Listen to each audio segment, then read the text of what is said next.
The peace of Christ be with you. One of the things that I love about a college, and particularly Hope College, are the people that it gathers, you students, but also the people that visit.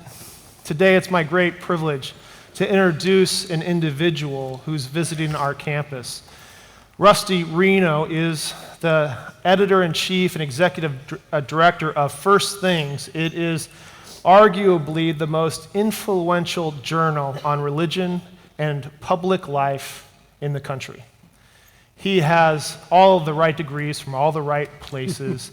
He writes for newspapers like the Washington Post, the New York Times, journals like the National Review.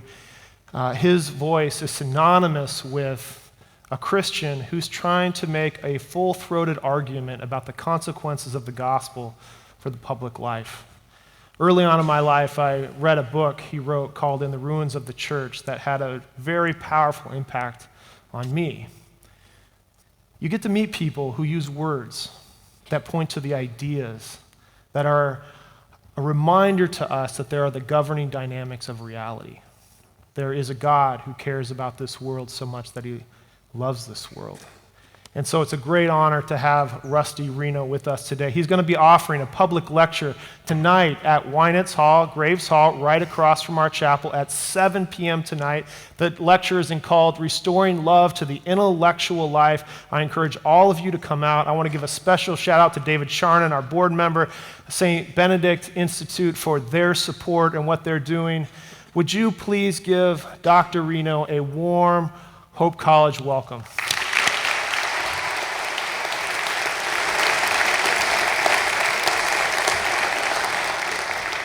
It's always dangerous to ask a former college professor to speak for 10 minutes. It's not clear that college professors know how to do that. I've got a little string, you pull it out, and I talk for 50 minutes. But I won't do that.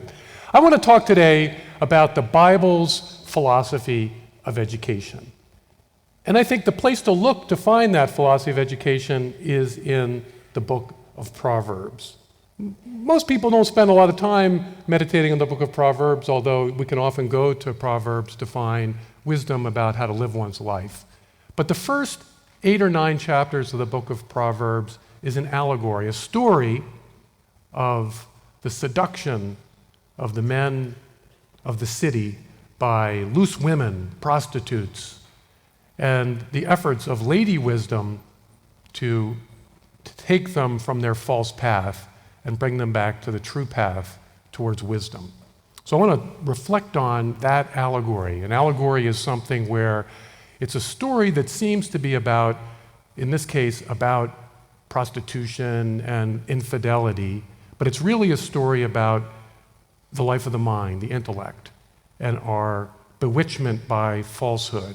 And how do we get from error to truth? How do we get from the seductions of falsehood to a kind of matrimony to truth?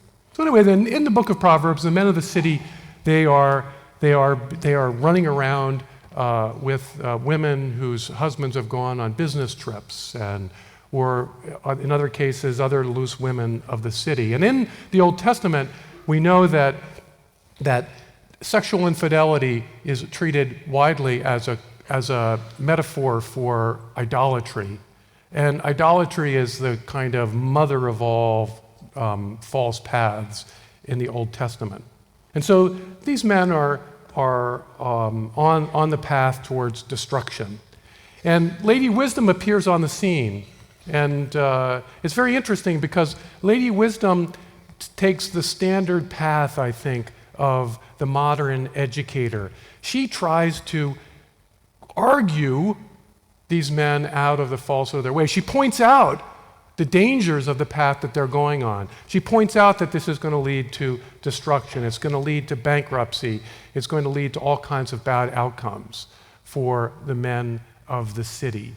And this goes on for a number of chapters. She goes into the streets of the city and she pleads with them and she argues with them and she tries to give them, put them on the right path. And when I think about it, I think of Lady Wisdom at this point as a patroness of what I call critical thinking.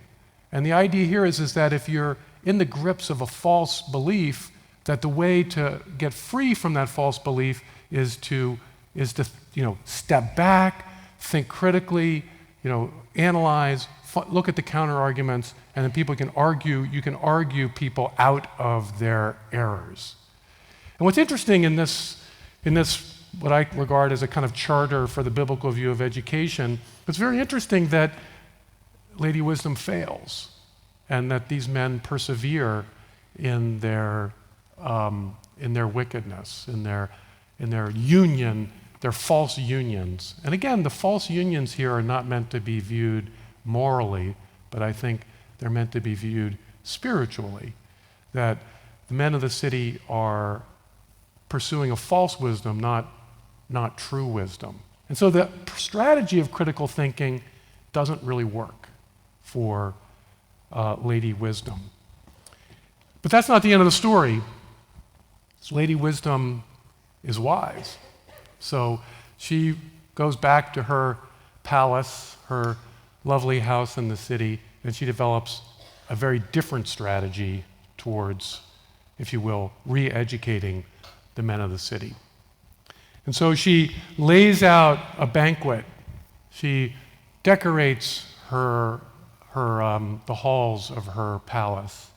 And then she sends out the beautiful handmaidens that are her servants to the street corners of the city to beckon the men of the city to come in to her house and to eat at the banquet that she has prepared. She lights incense. She arrays herself in beautiful garments.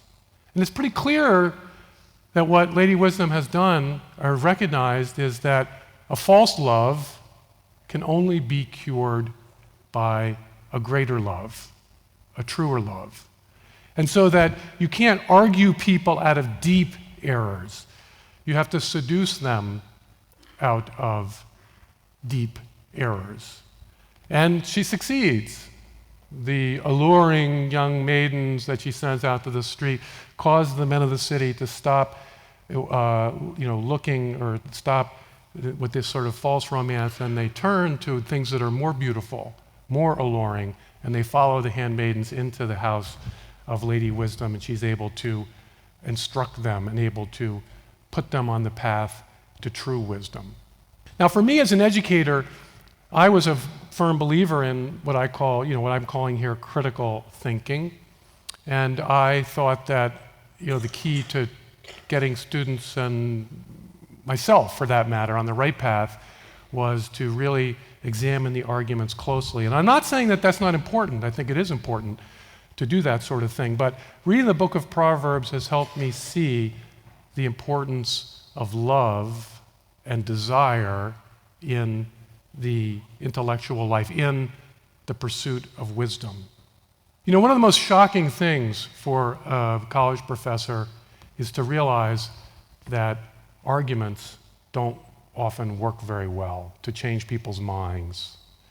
Another thing that's very humiliating, I think, to a college professor is to realize that intelligence is not nearly as important for a life of wisdom as desire.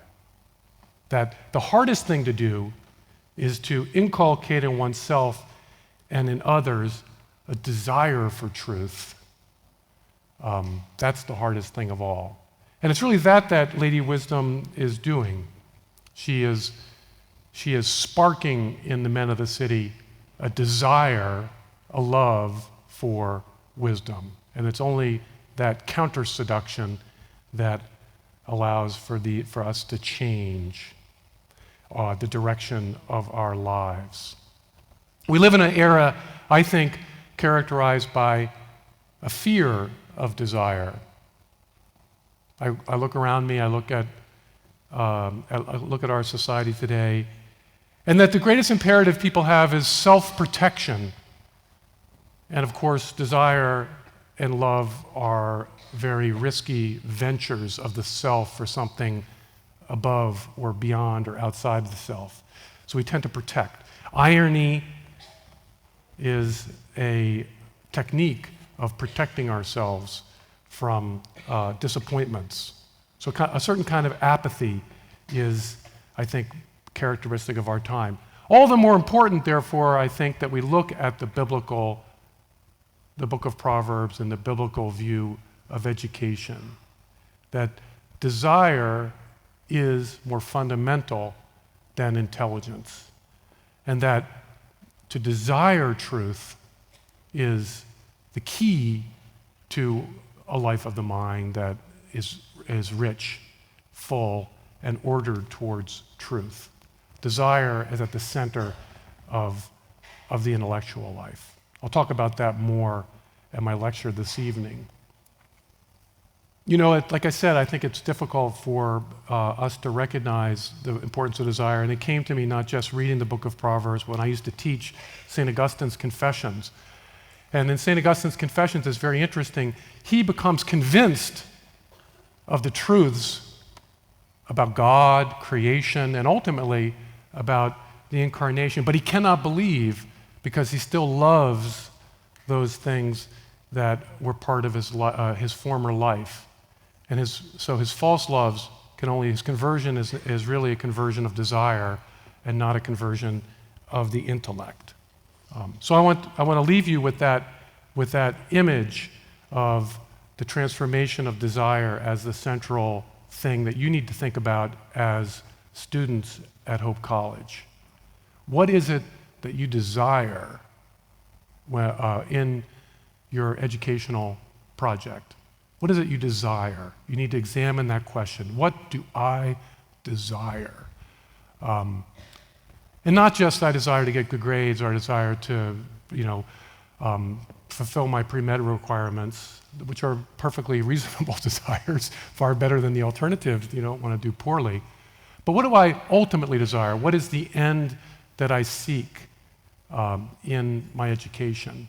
And that's really much more important for you than the particular classes that you take or the particular achievements that you achieve here at Hope College. So, desire, the centrality of desire in the intellectual life is hugely important. So I want to just conclude with just a prayer here, because ultimately our desires are most fully fulfilled in our desire for God. So let's keep that banquet of Lady Wisdom in mind, and let's pray that we hear the call to the banquet feast of the Lamb.